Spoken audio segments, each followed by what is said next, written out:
जी एंता काଣା ही गला जे जगह ने प्रिया बस्ता धरी कर चाउल के छिनुछन। हेलो गाइस समस्त को नमस्कार जुहार मुई अनंग आपण मान के स्वागत करूछा मोर आ गुटे धान कुटार मिनी ब्लॉग रे।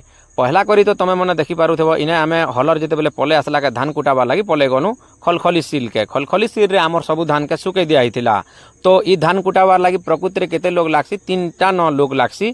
तो जड़े लोग धान के से मशीन भितर पकाबा और जड़े लोग चाउल बाहरी बाटा के रुकाबा और जड़े लोग ओजा ओजी करूथिबा। तो तमे माने देखि पारुथिबो ई जगह होउची केन जगह ई जगह होउची हमर तेदलकुटीर खलखली जगह।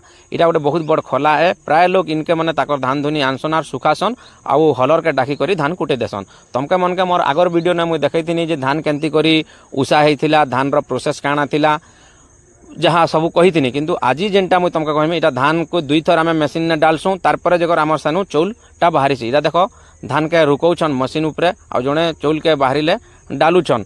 तो इना मोर पिला भी अच्छे तो आम परिवार समस्ते आसतीनु। तो इना एक्चुअली धान कुटाबार लगी माने खाली 3टा न लोग लागसी। इटा धान सुखाबार खोला भी आसीगलान। खोला भी एडे सुंदर होइछे तमे माने देखले खुश हो जिवो। बहुत सुंदर करी बहुत बड़ खोला है माने एका माड़े के जदी 100 पकेट भी हेबा बोले से जगह ना हेबा। एबे फाइनली चाउल भी आसीगला। देखो प्रिया ई जगह ने चाउल छिनुचन।